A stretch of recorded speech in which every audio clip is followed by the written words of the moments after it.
Halo, perkenalkan saya Deborah Murniasi. Saat ini saya mengajar di SMA Kristen Saint John dan hari ini saya melakukan tahap 2 pengimbasan asesmen kompetensi minimum ya, setelah saya mengikuti tahap 1 BIMTEK asesmen kompetensi minimum di guru belajar. Nah, kali ini saya akan menjelaskan terlebih dahulu saya akan share screen mengenai AKM.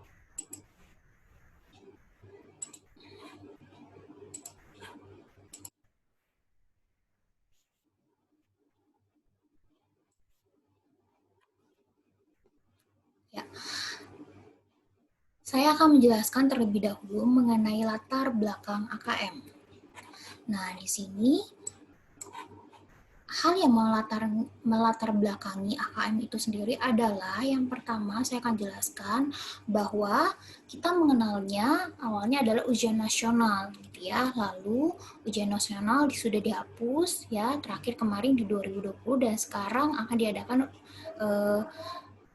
menjadi asesmen kompetensi minimum dan survei karakter di tahun 2021 ini. Nah, yang melatar belakangi adalah bahwa situasi pada saat UN, ya, yang pertama materi UN terlalu padat sehingga siswa dan guru cenderung menguji penguasaan konten, bukan kompetensi penalaran. Lalu yang kedua, UN menjadi beban bagi siswa, guru, dan orang tua karena menjadi indikator keberhasilan siswa sebagai individu. Lalu UN seharusnya berfungsi untuk pemetaan mutu sistem pendidikan nasional, jadi bukan penilaian siswa. Jadi harusnya berfungsinya itu untuk pemetaan mutu sistem pendidikan nasional, jadi bukan penilaian siswa secara individu. Lalu UN hanya menilai aspek kognitif dari hasil belajar, belum menyentuh karakter siswa secara menyeluruh ya. Jadi yang kita ketahui kalau UN itu lebih kepada ya penguasaan konten gitu ya. Tentang suatu materi gitu, tapi belum sampai kepada karakter siswa secara menyeluruh. Nah, lalu dibuatlah arahan kebijakan baru yaitu di tahun ini asesmen kompetensi minimum dan survei karakter. Nah, apa saja di dalamnya? Ada literasi, ada numerasi, dan ada karakter. Ya, literasi itu kemampuan bernalar tentang dan menggunakan bahasa. Numerasi kemampuan bernalar menggunakan matematika. Lalu karakter, misalnya pembelajar gotong royong, kebinekaan, dan perundungan. Juga ada hubungannya juga dengan sosial, budaya, dan lain-lain. Nah, lalu dilakukan pada siswa yang berada di tengah jenjang sekolah, misalnya kelas 4, 8, 11. Jadi mendorong guru dan sekolah untuk memperbaiki mutu pembelajaran dan tidak bisa digunakan untuk basis seleksi siswa ke jenjang selanjutnya. Itu makanya AKM tidak digunakan untuk acuan agar siswa bisa ke jenjang selanjutnya ya. Nah, lalu mengacu pada praktik baik pada level internasional seperti PISA dan TIMSS. Oke. Nah, ini adalah asesmen kompetensi minimum. Apa sih asesmen kompetensi minimum itu? Yang pertama, kata minimum mengacu kepada tidak semua konten di dalam kurikulum diukur di dalam AKM. Lalu yang kedua, AKM mengukur keterampilan dasar. Tadi ya literasi, numerasi ya. Jadi kemampuan bernalar tentang teks dan angka. Bagaimana siswa dapat memahami suatu teks gitu ya. Lalu merefleksikannya gitu ya. Lalu bagaimana pada soal numerasi, bagaimana siswa dapat memahami ya dan menggunakan alat matematika gitu ya. Nah, lalu yang ketiga, AKM berbentuk survei dengan sampel siswa kelas 5, 8, dan 11. Nah, AKM ini berbentuk survei dan kenapa sih hanya diambil dari kelas 5, 8, dan 11? Nah, supaya pada akhirnya ya kita kembali ke tujuannya AKM adalah untuk memantau mutu pendidikan pada sekolah tersebut gitu ya. Nah, supaya nantinya ketika kelas 5, 8, dan 11 ini sudah mengikuti asesmen kompetensi minimum ini, pada akhirnya mereka akan merasakan perubahan yang terjadi pada sekolah tersebut setelah AKM.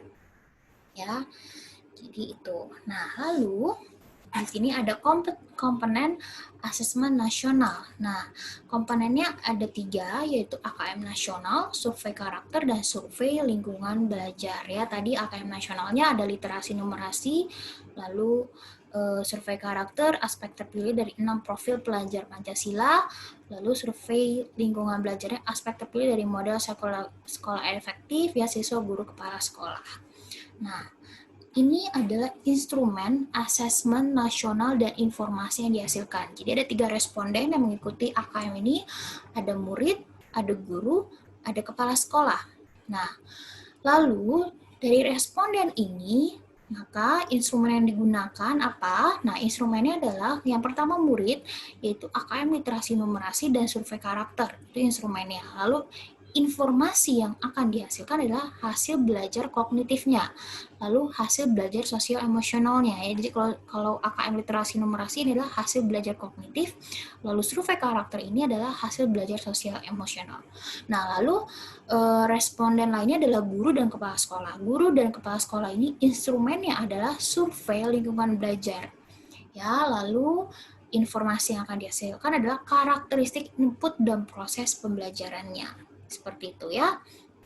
Oke, nah kita akan lebih fokus lagi kepada literasi membaca dan numerasi ya. Seperti apa sih literasi membaca dan numerasi ya? Di sini sudah saya jelaskan.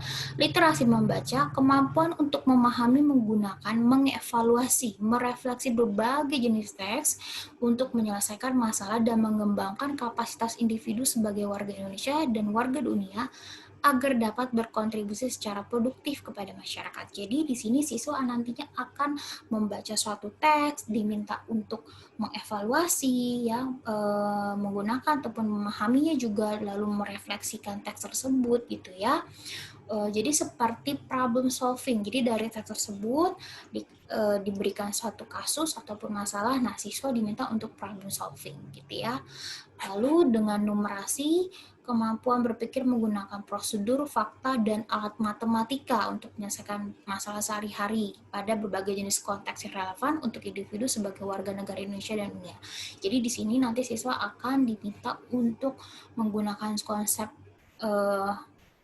terprosedur gitu ya, secara fakta dan menggunakan alat matematika gitu ya. Jadi mereka dapat menggunakan rumus matematika yang memang mereka sudah pelajari gitu ya. Nah, hal ini ya dari literasi membaca dan numerasi sebenarnya dekat dengan kehidupan sehari-hari. Jadi siswa diminta untuk menyelesaikan masalah yang sebenarnya dekat dengan kehidupan sehari-hari gitu ya, yang hubungannya dengan kehidupan sehari-hari seperti itu. Nah, lalu bentuk soal KM, ya, ada objektif, pilihan ganda hanya satu jawaban benar, lalu pilihan ganda kompleks, jawaban benar lebih dari satu, lalu menjodohkan, lalu isian singkat, angka, nama, atau benda yang sudah fix, ya, yang sudah pasti, lalu non-objektif atau esai. Jadi nanti siswa akan diminta untuk menjelaskan gitu ya, menuangkan idenya gitu ya. Oke, next. Nah, ini komponen AKM. Yang pertama ada konten, proses kognitif, dan konteks ya. Konten itu bisa terdiri dari bilangan, pengukuran dengan geometri, data dan uncertainty, ataupun juga aljabar. Lalu untuk proses kognitifnya ya pemahaman, aplikasi, penalaran. Nah, konteksnya bisa dalam personal, sosial budaya, dan saintifik. Lalu literasi membaca, konten, teks informasi, teks sastra. Ya, biasanya inilah ya, ada teks informasi dan teks sastra. Lalu proses kognitifnya apa? Mereka menemukan informasi, menginterpretasikan ataupun mengintegrasi, lalu mengevaluasi dan merefleksikan. Nah, konteksnya bisa dalam hal personal, sosial budaya, dan saintifik. Oke.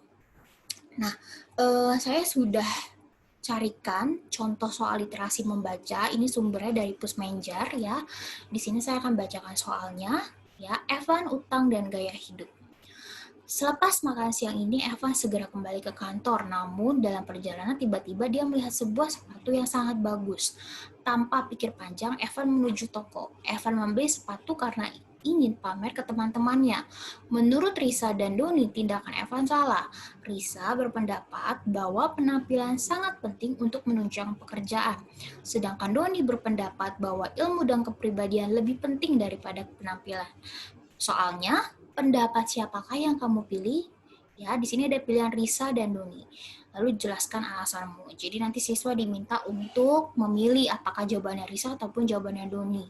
Nah, kalau sudah memilih antara kedua ini, maka diminta untuk menjelaskan kenapa memilih Risa, kenapa memilih Doni. Jadi di sini siswa diminta untuk memahami dan merefleksikan teks yang disediakan. Nah, ini adalah contoh deskripsi jawabannya. Nah, kalau jawabannya Risa tadi, ya berarti kalau baju bagus, penampilan lebih menarik, lebih percaya diri ketika bekerja. Lalu kalau tadi jawabannya Doni, berarti kamu menjadi sosok yang lebih percaya diri, menyenangkan, lebih disukai oleh orang lain, dihargai oleh orang lain, dan dihormati oleh orang lain. Nah, kalau jawaban salah berarti selain jawaban ini, ya itu berarti salah. Lalu yang ketiga tidak menjawab sama sekali. Oke, nah yang kedua contoh soal numerasi. Ya, di sini kita lihat ya, Benny memiliki uang Rp100.000. Ia ingin membeli kemeja di toko E seharga Rp200.000. Ternyata kemejanya sudah tidak tersedia di toko E. Teman Benny memberi informasi bahwa kemeja yang Benny inginkan dijual di toko F dengan harga yang sama. Apakah Benny dapat membeli kemeja yang diinginkan dari toko F? Jelaskan alasanmu. Nah, ini jawabannya bisa ya, bisa tidak. Ya, nah kalau misalnya jawabannya ya, jelaskan. Lalu kalau jawabannya tidak, dijelaskan juga gitu. Ya, nah jawabannya benar, tidak. Karena di toko F tetap harus membayar EP 200.000. Nah, dari soal ini siswa diminta untuk memahami soalnya gitu. Jadi kalau jawabannya benar, ya apa? Kalau jawabannya salah seperti apa gitu ya. Jadi harus ada penjelasannya gitu. Ya, kita bisa lihat di sini berhubungan numerasi ya, di sini ada angka gitu. Oke, selanjutnya survei karakter. Nah, survei karakter di sini kita baca soalnya. Doni berminat mengikuti seleksi beasiswa yang diadakan oleh sekolahnya. Seleksi tersebut untuk memilih satu orang penerima beasiswa dengan materi seleksi A, B, dan C. Banyak teman Doni yang berminat untuk mengikuti seleksi tersebut. Doni memiliki kelemahan pada materi A, namun syarat lolos seleksi harus mendapatkan nilai tinggi pada semua materi apa yang dilakukan Doni. A. Mengikuti pembimbingan belajar materi A yang menjadi kelemahannya. B. Menggunakan waktu luang untuk belajar semua materi. C. Fokus untuk memperoleh nilai optimal pada materi yang dia kuasai.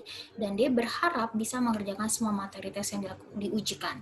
Ya, jadi siswa diminta untuk memilih jawabannya. Nah, jika jawabannya A, ya di sini jawabannya adalah A karena permasalahan utamanya, kita tadi lihat permasalahan utamanya adalah kelemahan pada materi A. Jadi solusi yang tepat adalah mengikuti bimbingan belajar materi A yang menjadi kelemahannya ya. Berarti ini jawabannya A. Nah, di situ siswa diminta untuk menjelaskan lagi kenapa memilihnya A. Karena dengan melakukan bimbingan belajar, Doni akan sangat terbantu sehingga kekurangan yang dimiliki oleh si Doni bisa dilengkapi ya. Ini adalah contoh soal survei karakter. Ya, Bapak Ibu, terima kasih sudah menyaksikan pengimbasan mengenai AKM. Ya, yang mau saya simpulkan bahwa AKM ini tujuannya untuk memperbaiki mutu pembelajaran sekolah, baik pun itu juga proses yang dilakukan oleh Bapak Ibu guru, kepala sekolah, maupun juga siswa-siswi. Jadi AKM ini lebih fokus kepada perubahan yang terjadi gitu ya, perubahan yang terjadi setelah melakukan proses AKM. Jadi ada dari proses AKM ini akan dilihat gitu ya, di bagian mana yang kurang, maka itu yang nantinya akan diperbaiki di kemudian hari. Jadi diharapkan siswa-siswa yang mengikuti proses AKM ini juga pun Bapak Ibu guru dan kepala sekolah nantinya setelah AKM akan melakukan perbaikan dan akhirnya siswa-siswa dapat merasakan perubahan yang terjadi setelah proses AKM tersebut. Ya, demikianlah proses pengimbasan tahap 2 asesmen kompetensi minimum. Terima kasih.